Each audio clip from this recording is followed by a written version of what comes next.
according to me as a messenger, what I read concerning your father Jesus Christ and the church I see now in the holies of holies is not the same. A lot of things have changed. A lot of things are no longer the way they used to be. So I come today as a messenger that saw the days of your fathers in order to correct the children. First of all, the first part I want to correct are marriages.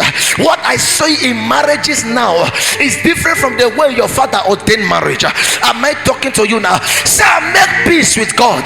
There were those days that men will quarrel with their wife and they won't even have the grace to come to church.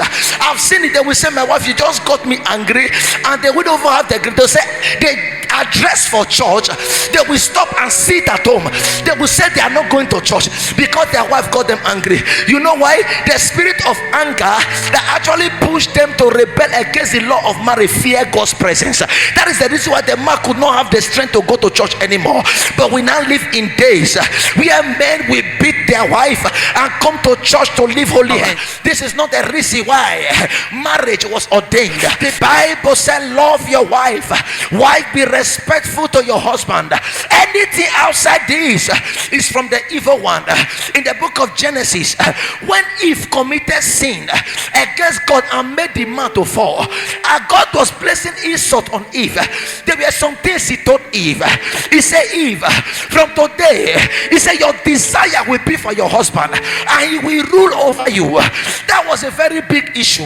Your husband was not supposed to rule. A ruler is someone who come to place strict laws and depends on the money he's giving you. Whether you work and die, it doesn't concern him. As long as he's paying you, slaves are ruled over.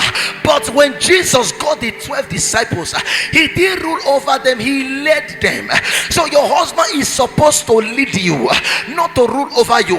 Look at what that have cost in marriage today. For example, you are in your parlor, you fold your legs and the tea cup is on top of the table, and your wife just threw from the kitchen giving you food and she's in her bedroom. Look at you, look at the teacup. A ruler will call the wife wherever the wife is and say, why did you leave the teacup here? As this not be there this morning. But a leader will call the wife and let her remember that they are vessels. The wife is not a servant. He didn't marry the woman to kill the woman. He only married the woman to help him save his own life. And he will pick the cup and put it in the right position and call the wife and said, this thing I've been here since 11.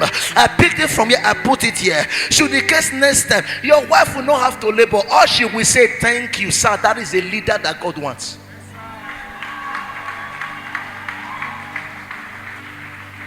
We live in an era where things has been compromised. Those days when men cheat on their wife, they stay outside for days without coming home. And the woman is bothered. What is going on? What is happening to my husband? They stay outside being remorseful because they can't look at their wife through their face.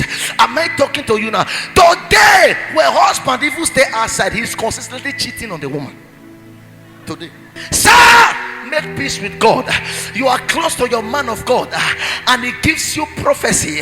Doesn't mean you are validated by the Almighty. You can receive prophecy and still die and go to hell. Make peace. Don't forget the real matters.